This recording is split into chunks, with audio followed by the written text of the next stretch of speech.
Tonight's bedtime story is called Another Prodigal Son. And remember, just because it references a parable doesn't mean that it is a parable. Let's begin. Brian's father bought him a new car on the day he turned 19. And on that day, in his elation, Brian decided that when he was a father, he would do the same for his son. Regardless of the circumstances at the time, on the day Brian's boy turned 19, he would receive a new car. Brian and his wife Jacqueline had 2 sons, just under a year apart. This did nothing to reduce Brian's enthusiasm for his plan to buy them cars for their 19th birthdays. In fact, he was delighted at the prospect of being able to do it twice. He couldn't wait for them to turn 19. One night as he tucked the boys in, Brian alluded to the big event. "There's going to be a great surprise for you when you turn 19, boys. A great surprise." "How long will that be?" asked Worth. 10 years for you," said Brian, "and almost 11 years for you, Ervin." "So I'll already know what the surprise is when I get mine," said Ervin, pouting, "'cause I'll have already seen Worth get his." "That's true," said Brian. "Okay, I'll tell both of you right now then. You're both getting brand new cars when you turn 19. "Awesome," said the boys. They high-fived their dad, high-fived each other, and dreamt about driving brand new cars, but in their dreams they weren't 19. They were their current ages. When Worth turned 19, he accepted his new car with tears of gratitude. It was a cool car, sparkly green and fast. "This is better than I ever imagined, Dad," said Worth, birthday cake frosting still smeared on his upper lip. "I hope so," said Jacqueline. "It cost a fortune." She sounded cranky, but it was just for show. She was actually very touched by the scene unfolding in the driveway. The only person not touched by the scene was Ervin. "I can't believe I have to wait almost a whole year for mine," he said. "Well, Worth was born first," said Brian, not without sympathy. "So he turned 19 first. Today, in fact." "You should be happy for your brother," said Jacqueline, as Worth backed out of the driveway and zipped down the street and around the corner. Ervin went inside and slammed the front door behind him. "He'll forget all about this in a little less than a year," said Brian. He went and stood at the end of the driveway, waiting for Worth to come back so he could see him driving his new car from the front this time. 2 days later, Ervin came to Brian and said he didn't want to wait a little less than a year for his car. He wanted it right away. He was insistent.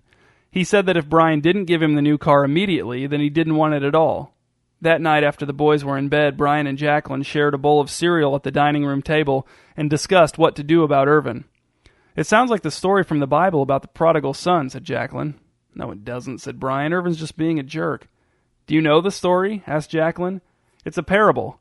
A guy's younger son asks for his inheritance early, and the guy is really sad, but he gives it to him anyway, and then the son goes out and blows it all and hits rock bottom and then comes back to the guy and begs him to just let him live as a servant, but the guy just hugs him because he's so happy to have his son back, and then he throws him a big party."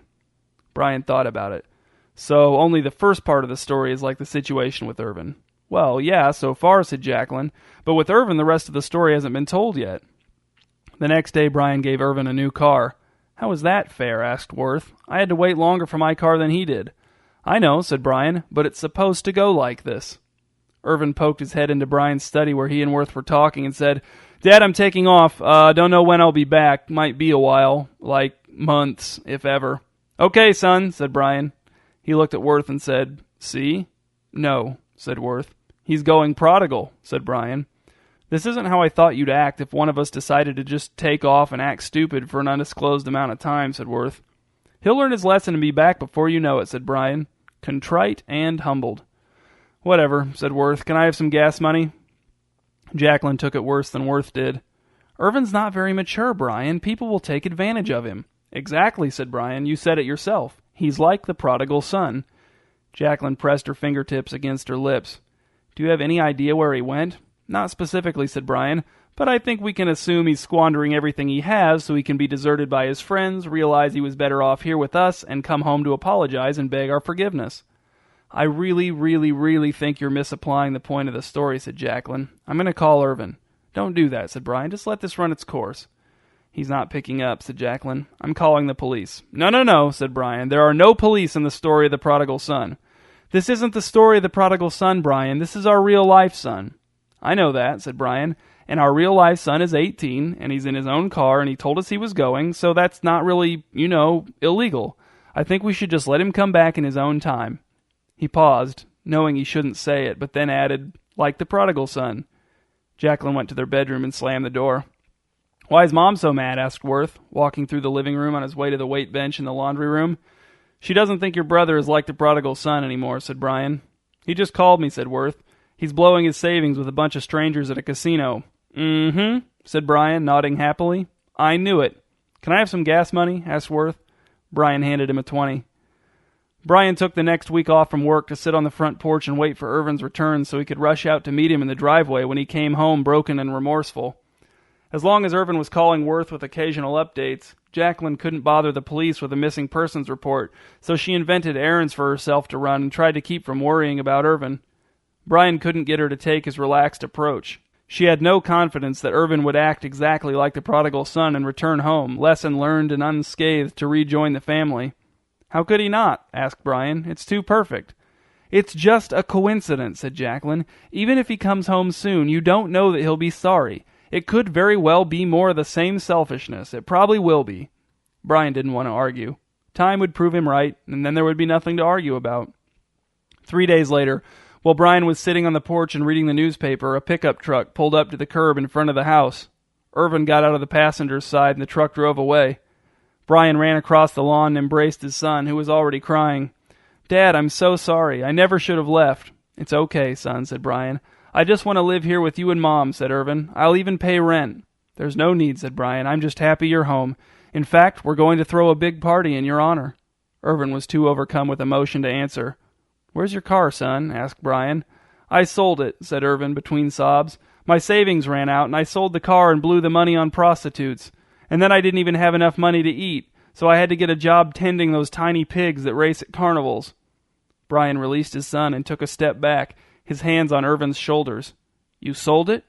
You sold the new car?" His face hardened. "How much did you get for it?"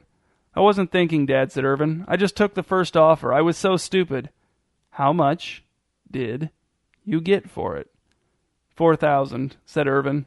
He tried to hug Brian again, but Brian stepped back and held him at arm's length. "The party's canceled," said Brian, "and you're grounded. And you have to mow the lawn this afternoon." Ervin shuffled up to the house and went inside. A few minutes later, Worth came outside and said, "Hey, Dad, Ervin's home." "I know," said Brian. "Want some gas money?" Brian could tell Jacqueline was mad at him. She was humming a show tune she knew he hated. It wasn't even one of her favorites. "Jacqueline, why are you upset? You were right. Ervin was nothing like the prodigal son." Jacqueline pretended to laugh. It didn't sound like a laugh. It was just a derisive noise. "No, Brian, you were right. Ervin was like the prodigal son, but you are nothing like the prodigal son's dad." "Well, I don't see it," said Brian. "I think the situations are totally different. There's no similarity when you really think about it. That was a whole different time, a whole different culture, and plus it was just a parable, so—" "Fine," said Jacqueline. "Just keep telling yourself that." Brian went to Worth's room and knocked on the door. "Come in," said Worth. He was lying on his bed reading gushy reviews of reissued albums that had been released decades before he was born. "Hey, Worth," said Brian. "You want to invite some friends over this weekend? We'll barbecue a goat. It'll be fun." "Sure, Dad. What's the occasion?" "Because," said Brian, "I don't have to worry if you're alive and well.